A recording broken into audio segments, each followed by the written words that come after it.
Então, galera, vamos à correção do nosso pé de filosofia de teste número 1, ok? Referente aí aos módulos 1, 2 e 3.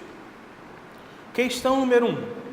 Explique quem eram os sofistas e em que se baseavam nos seus discursos. Os sofistas são pensadores pré-socráticos, vieram antes de Sócrates, que baseavam os seus discursos na retórica, ok? No convencimento. Como assim, professor? Eram pessoas que tinham grande habilidade com as palavras e conseguiam convencer o seu público. Eles vão se valer dessa habilidade para ganhar dinheiro, ok? Então eles vão cobrar, são professores, pedagogos, que vão cobrar para ensinar as pessoas a falar bem, a falar em público. Num contexto de surgimento da democracia, eles serão muito importantes para ensinar políticos e pessoas que aspiravam a uma grande posição social a falar bem, a convencer o público, a convencer o povo de suas vontades ou daquilo que ele estava passando. E por cobrarem para ensinar, eles serão criticados por Sócrates como prostitutos do ensino. Ok? Então, os sofistas eram pensadores gregos que se valiam do uso da retórica, do convencimento. Há quem diga que o que vale mais, o que se prova ou o que convence? Porque às vezes você mostra a prova clara para a pessoa. Ó, tá aqui, aconteceu isso, com base nisso, isso e isso. E a pessoa ainda assim não se convence de que você está falando a verdade, né? Então, o que tem a habilidade de convencer, às vezes sai ganhando aí num debate, ok? Inclusive os sofistas, com essa habilidade que tinham, eles em debate faziam de tudo, articulavam bem as palavras para fazer com que os seus opositores entrassem em contradição, ok? Então, fiquem bastante atentos com isso. Questão número 2. Com base nos seus conhecimentos, explique como seria a cidade justa ideal para Platão. Estamos falando aí de Platão, um discípulo de Sócrates, e que vai defender uma ideia de cidade justa com uma divisão social segundo habilidades e competências. Como assim, professor? Para Platão, ele acreditava que o seguinte, se nós dividirmos a sociedade não por uma imposição de tarefas, mas sim pelo que cada um tem como habilidade, cada um vai desenvolver muito bem as suas habilidades e ambos irão respeitar uns aos outros. Por quê? Ele entende que cada função na sociedade é tão importante quanto a outra. Então, por exemplo, ele iria dividir pessoas por segmentos e habilidades.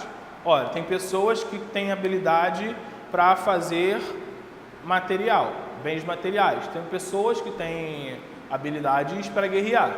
Tem pessoas que têm habilidades para comandar. E aí ele divide cada função em que todas elas são extremamente importantes para o bom funcionamento da cidade. Questão número 3. Uma pessoa age injustamente ou justamente sempre que pratica tais atos voluntariamente. Quando os pratica involuntariamente, ela não age injustamente, nem justamente, a não ser de maneira acidental. O que determina se um ato é ou não é um ato de injustiça ou de justiça é sua voluntariedade ou involuntariedade. Quando ele é voluntário, o agente é censurado, e somente neste caso se trata de um ato de injustiça, de tal forma que haverá atos que são injustos, mas não chegam a ser atos de injustiça, se a voluntariedade também não estiver presente. Um texto aí de Aristóteles. Com base no texto e nos conhecimentos sobre a concepção de justiça, o que defende Aristóteles? Aristóteles, ao contrário de Platão, ele vai defender o seguinte, que a ideia de uma sociedade justa, ela vem da relação prática entre os homens, relações éticas. E algumas dessas relações, elas vão passar pelo campo da reflexão, mas muitas delas vão se basear na relação prática. Então, ele condena o excesso e também condena a carência. Por exemplo, um remédio em excesso, ele se torna um veneno. Mas um remédio em escassez também não tem efeito, ele não é capaz de curar. Então ele vai dizer que a justiça, ela é esse equilíbrio, esse meio termo. Outro exemplo, um soldado com muita coragem que se lança na frente do exército, ele está pondo em risco a sua vida, ok? Mas também um soldado que não entra na frente de batalha e que corre da briga, ele se põe como um covarde. Então, esse meio termo que Platão vai defender, que Aristóteles vai defender no conceito de justiça, ok? E essas justiças são estabelecidas por essa relação prática entre os homens. Questão 4. Para Aristóteles, o que era a virtude? Segundo Aristóteles, virtude é a capacidade de fazer algo com excelência. Ok? Questão número 5. Platão considera que a sabedoria como item básico para o desenvolvimento da função de governo de uma polis. Em seu modelo de governo, fornece ao sábio a função de governante. Contudo, outras funções devem ser ocupadas por pessoas com outras virtudes. Escolha uma função social e diga qual virtude deveria ter a pessoa que a ocupasse.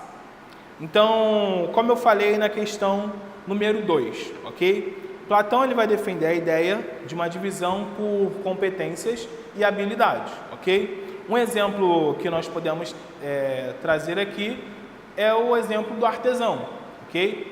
Nessa sociedade justa de Platão, o artesão ele vai ocupar o papel de construir bens materiais com função e dever civil, ok? Mas podemos falar também do soldado, do guerreiro. Quem vai ocupar esse cargo de guerreiro? Quem vai cuidar da defesa da cidade? É pessoas que tenham habilidade para lutar, para guerrear, ok? Então essa segmentação por área e habilidade. Questão número 6. Observe a imagem de Santo Agostinho. Aí embaixo tem uma imagem dele. Em sua obra A Cidade de Deus, Agostinho separa as organizações civis em 2 tipos. Quais são eles? Estamos falando aqui da cidade de Deus e da cidade dos homens, ok? O que ele entende aí por cidade de Deus? Uma cidade formada por pessoas que amam o bem e que amam a Deus. E a cidade dos homens, professor? É uma cidade formada por pessoas que amam o mal e que amam mais a si mesmo do que a Deus, ok? Mas uma coisa que ele enfatiza é que essa cidade, ela não é uma cidade como nós conhecemos, ela está dentro do ser humano, ok? Então o ser humano está diante do bem e do mal, do amor a Deus e do amor a si mesmo. Questão número 7. O período patrístico, e aí que a gente está fazendo uma referência ao período medieval, em que a filosofia ela vai ser construída pelos santos padres da igreja, já dando um bizu aí para a resposta da sua questão, contou com 2 representantes principais. Quais foram eles e quais eram as suas tarefas? Então, 2 figuras muito importantes da filosofia medieval é Santo Agostinho e São Tomás de Aquino. Santo Agostinho, ele tinha como tarefa discutir a relação entre o bem e o mal, como nós acabamos de ver na cidade de Deus e a cidade dos homens.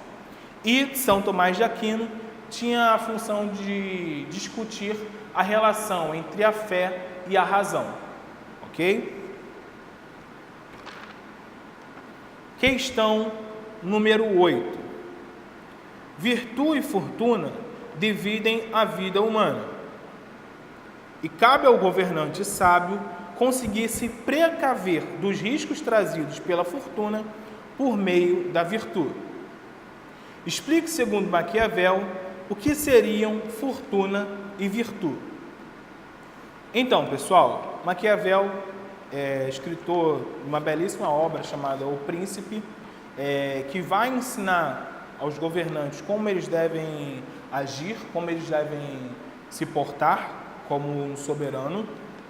E ele vai dizer o seguinte, que esse soberano, ele precisa estar preparado, ok? É um senso baseado num senso de oportunidade.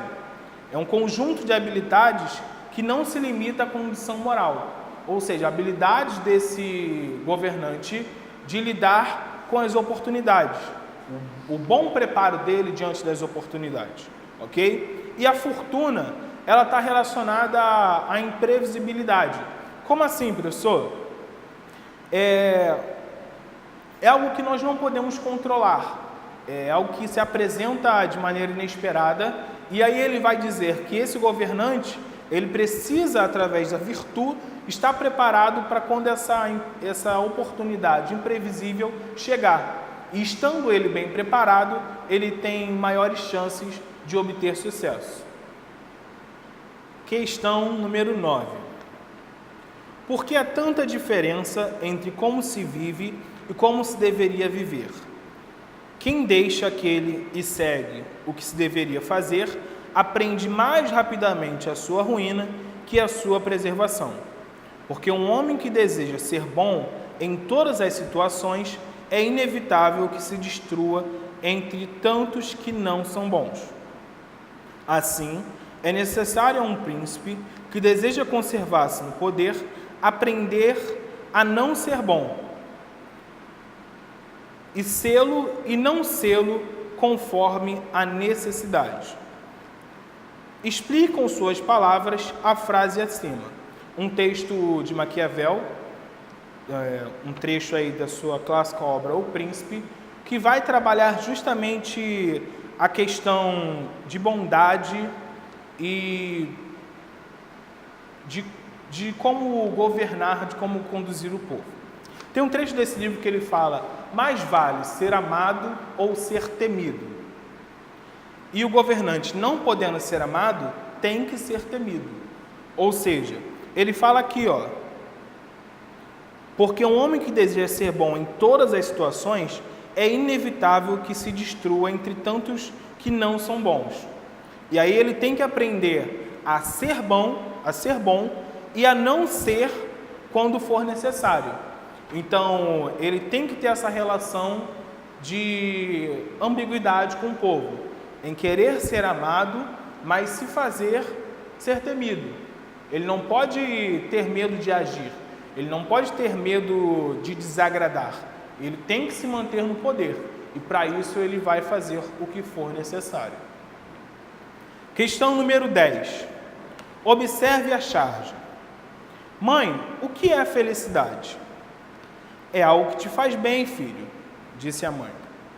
E a criança responde: então nada que os adultos fazem é bom, pois vivem dizendo que estão procurando a felicidade.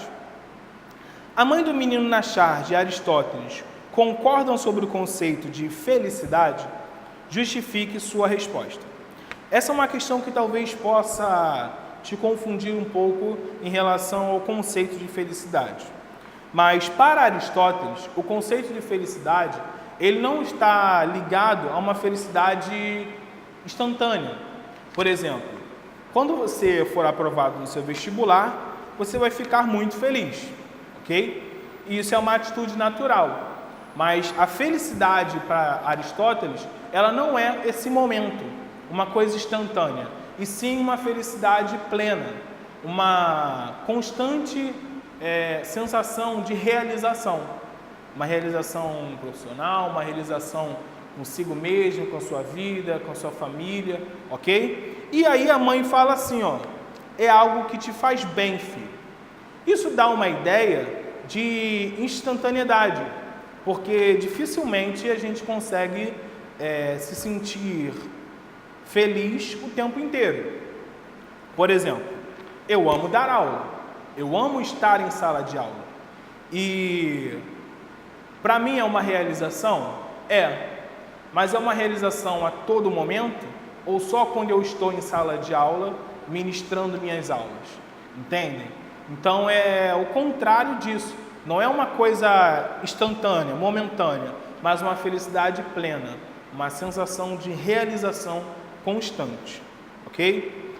É isso, pessoal. Bons estudos e nos vemos no próximo vídeo.